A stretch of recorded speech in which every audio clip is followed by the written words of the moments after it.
Hello guys, I'm Andrei, a certified translator and a real estate concierge. My company has been rather successfully relocating people to Belarus over the last 4 years. Today we're talking about filling a visa form. The thing sounds quite straightforward and simple, except it has changed. They added a couple of points recently.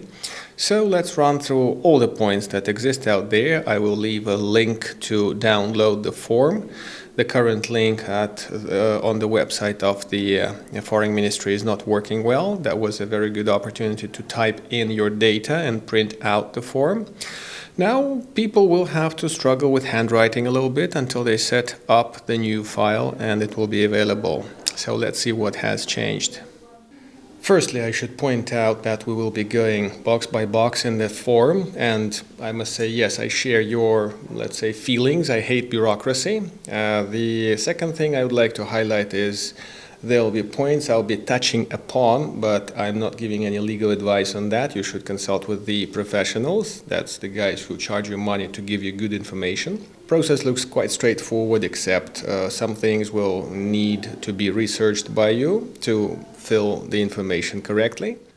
A lot of points to think about will come from my field experience, which I will happily share with you in this video. And the video will be generally aimed at our clients who are relocating based on a property or to get one, so we will be accenting that. And tourist matters will be, let's say, quite simple. I guess I'll leave a side comment in the video description about what is different if you're coming on tourism. Remember that visa to Belarus gets you access to Russia within the days the visa has been served for, and the other way around. There are separate videos about that subject. The form is to be filled with block letters. I imagine that means capital letters, and this is to avoid the confusion of the characters because handwriting specifically may be rather unclear. First box is quite clear, surname, then goes the name, then other names like middle name or something. Number 4 is the old-fashioned word for sex, the male and female options. Number 5 is photograph. Photographs must be color. 35 by 45, they must be booth-made, not some home-made improvisation, unless it's a very good quality product, so to speak, printed out on a photo paper and posted along with the application to the respective consulate of application. Your place of birth, fairly straightforward. You zoom in and specify everything up to the town or village where you were born. Current citizenship. The current citizenship is the citizenship you are holding. There may be 2 or 3 at a time, of course, but you will put the one that you are using to get the visa, and as a citizen of that country, you'll be entering the country with a passport, with a visa and everything. If you had other citizenships in the past and you dropped one, or you just adopted the US citizenship, you may specify that below. The type of passport, normally if you're watching this video, there'll be just one option. Normally it's ordinary. And the authority that issued the passport and the dates of issue and expiry are also quite obvious. Fairly obvious boxes again. Residential address, everything up to the postcode, zip code, and the work address, or if you're a student, the address of your university with the position, obviously a student. And for instance, a retired person would have to put simply retired into the position box in the workplace section and simply put an A to all the other lines.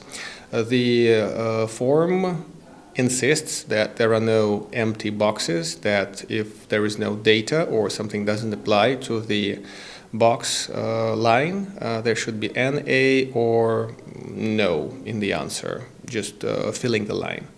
The first extra line we're getting here, extra section, is family status, and here you must put the details of your spouse, if any, children, and specify your status respectively. The type of visa is back again, and it may be a bit confusing because people obviously want more days and they do not necessarily wish to research that. Let's say a tourist visa is only 30-day short-term visa, and they may want to put long-term, they want 90 days or something like this. So this involves some research, requires some homework on your side. Best check with the party that is inviting you, if there is such a party. Sometimes with, let's say, good countries, the visa is granted based on a hotel booking. So in that case, it's going to be short-term most likely. And if it's long-term, you will probably know the answer and what to put in there without checking this video. The type of visas, the number of entries can be single, double, multiple. Again, a property owner here has a multiple entry visa with 90 days in a year. Normally, that's the standard situation. And I have seen D-type visas based on properties valid up till 2027. So if 90 days run out within, let's say, 2025, the guy has the right to apply again and get another visa. So that's quite nice, quite fitting. Most often, the dates of issue and the dates of expiry of the visa have to be, let's say, strict. And if you are planning a tourist trip, you may want to add a couple of days before and ahead to allow for some transportation and logistical hurdles. Otherwise, it gives you a frame of time within which you must travel into the country. And sometimes people ask if day one must be the date of entry. No, it's not that strict, but the last day you want to leave the country before that day to avoid any extra bureaucracy and stress. The format of the dates is, let's say, European. It looks like this, and the number of days for the visa would look this way.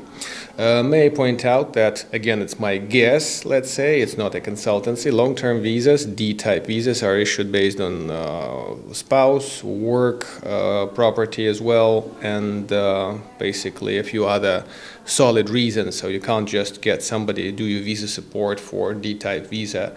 That doesn't work.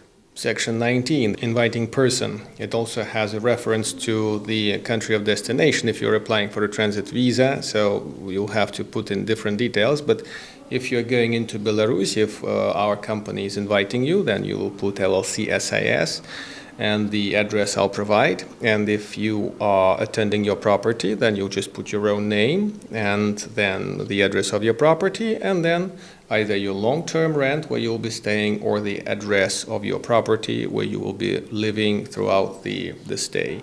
Staying rather than living, because they're different terms, by the way.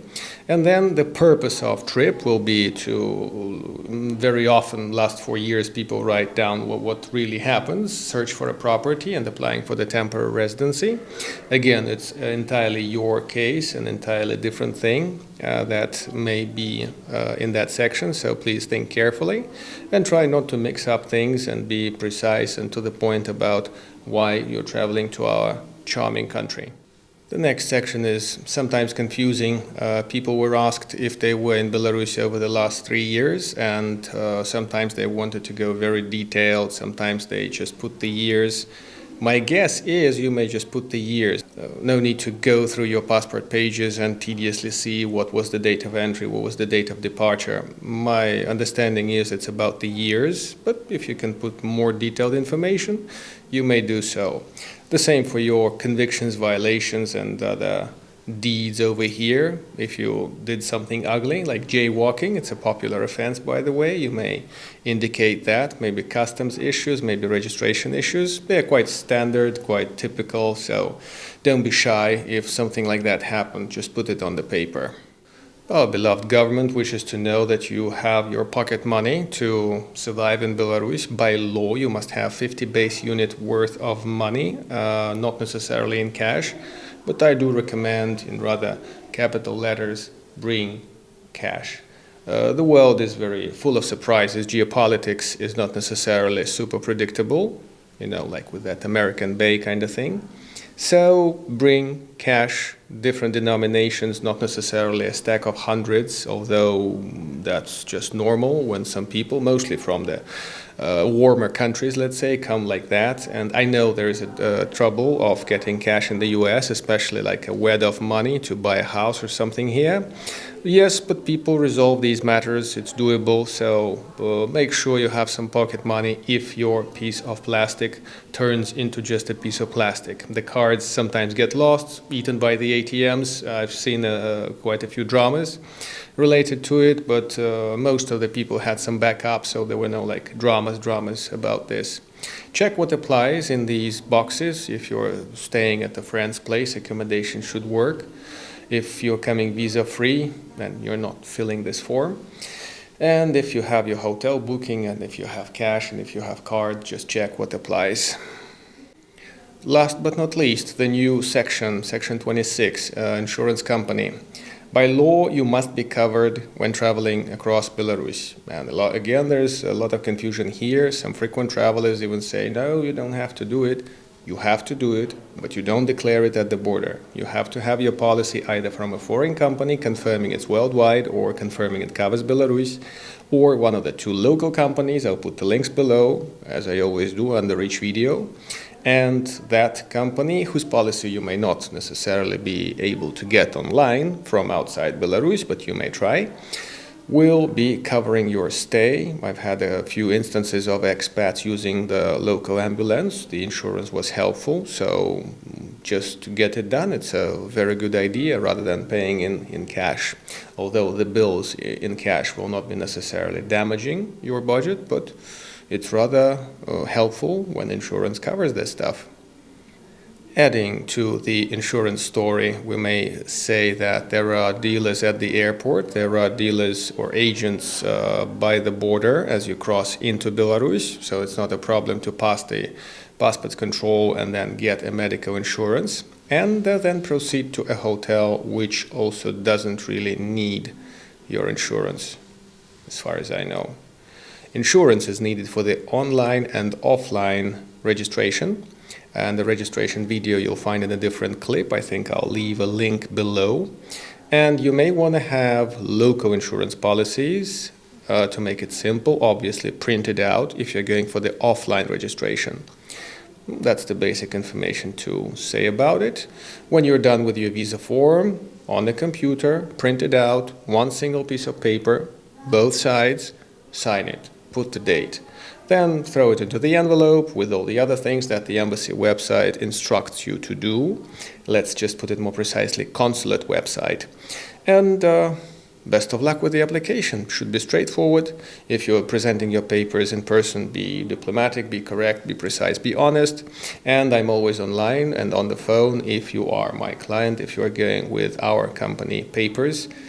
Filling in whatever surprising things, sometimes they're really creative things that the embassy demands to add to the application. Thank you very much for watching. Have a good trip, travel safely, do your paperwork wisely, and see you in Minsk at some point. Cheers.